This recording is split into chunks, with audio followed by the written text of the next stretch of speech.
What's up, everybody? I'm back with another video game review, and today I am doing another Wii U game review, and it is of Dragon Fantasy: The Volumes of Westeria.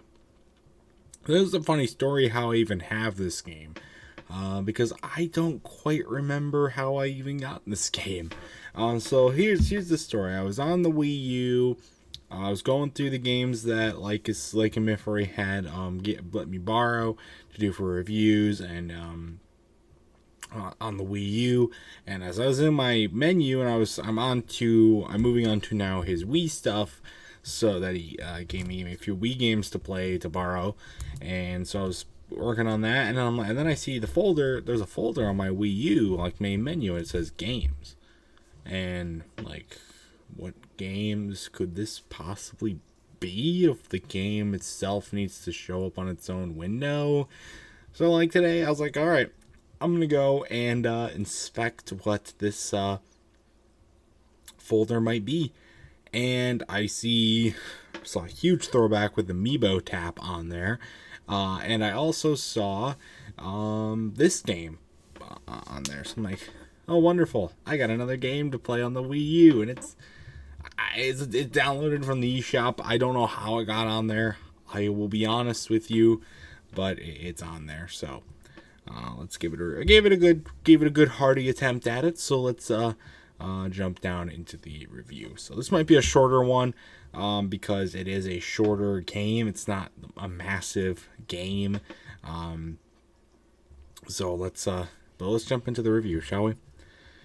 It has very retro style graphics to it, also retro style music, and I'll talk about that right now, I guess.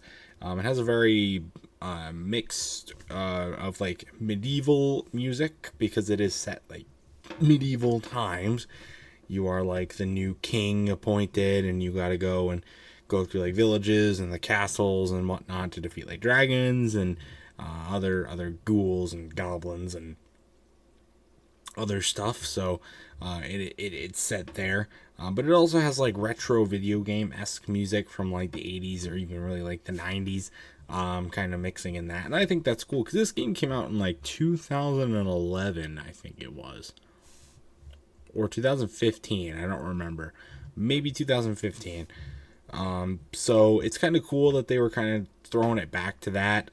It works good. I think I like the music. I think that's one of the stronger points of this game.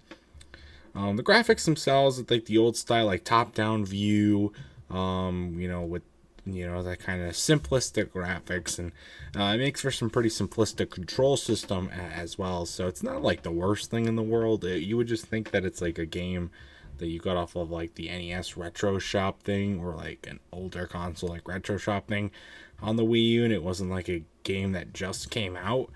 Well, I guess again, it wasn't just came out, but not even 10 years ago if it came out in 2015. So I don't know. That kind of threw me off, but so then talk about the combat. The combat's a big piece of this game. It's an RPG, very much like Pokemon. Is what it reminded me of, like some of the dialogue that you get during the battles, and how they like attack, and what it says when you deal damage. That very much all reminded me of Pokemon. It's a very fast-paced, turn-based style of combat. It's not the greatest in my opinion. It makes it feel very annoying. It's really annoying to me that you can't defend and attack in the same turn, and you can't deal a lot of damage right off the bat. You got to really work to level up, and you really got to get better equipment to do damage a lot. And then so there's a lot of damage that can be dealt, and it can be pretty annoying, because you can lose health pretty quickly. And sometimes it won't register when you get hit, and then sometimes it will register when you don't get hit. So you lose damage, and it's just it can be a little weird how it feels to how the game decides to just process your damage. It can be, and then it's kind of hard to understand where to walk and where you can't walk. and moving around, and like some points it says, oh, it looks like you can go in, then you can't, but it makes you walk a little farther than maybe you can. Or sometimes it looks like, oh, I can walk on this patch of grass over here, or go onto this walkway, and then you can't, and that can just be a little inconsistent. It's also kind of hard to know how close you have to get to interact with stuff, or even just like what button to press to interact with stuff, and like how to interact with it. It just seems that was a little bit cheaply made and a little bit like flimsy with how that went. And then back to the enemies. I thought it was some of the enemies are pretty funny, like Mr. and Mrs. Rock. Some satirical like marriage humor in there. That was pretty funny. That got a good chuckle out of me, and stuff. But the complaint about the enemies, though, I wish you could see them coming. You can when you go in like more specific locations in the game. You can go in like a cave or something. You can see when they're there. But when you're just like on the big open map or whatnot, you can't see them at all. And then they just kind of just pop out of nowhere, and then you have to fight them. And sometimes you flee, and you take damage when you flee even. So fleeing might not be the best option. The just best option to try and fight it and hope it dies quick, or you die.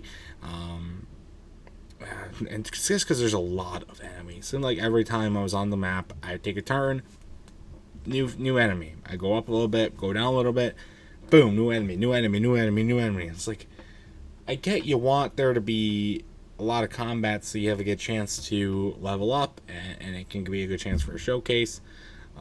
But really, like, it was just too much, is what I thought. My final little nick about this game, I just don't.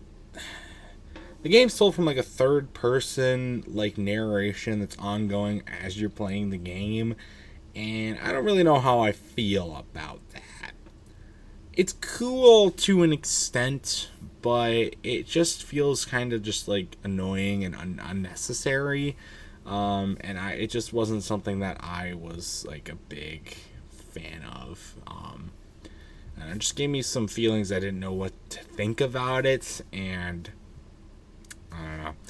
But I assume this was an indie game. Something that wasn't as big of a production budget as some of the other bigger games that I've done reviews for.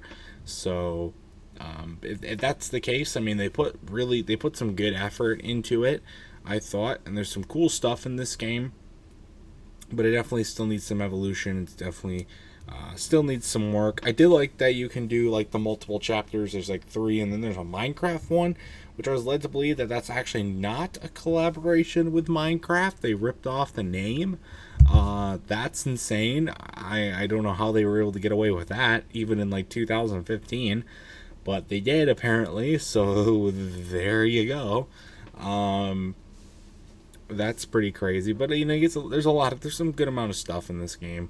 I guess it seems like there's a good amount of stuff, but it doesn't really seem like there was that much to the game. It's not a super short game, but it definitely seemed like there could have been more to it, So that's all my notes for my review. For my final score of Dragon Fantasy: The Volumes of Westeria, probably just a 6 out of 10. I really didn't super enjoy my time with this game.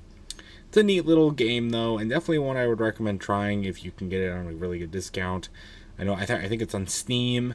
Of course, I played it on the Wii U. I don't know if you can go to the Wii U eShop anymore and play it. Maybe you can do it on Switch, though, if you want to give it a shot. But that's going to do it for my review. If you've ever played this game, I'd love to know your thoughts about it in the comments section down below. And that's also going to do it for this video. Stay tuned for much more amazing content, including more video game reviews and other awesome stuff. And until next time, I will see you guys later. Goodbye.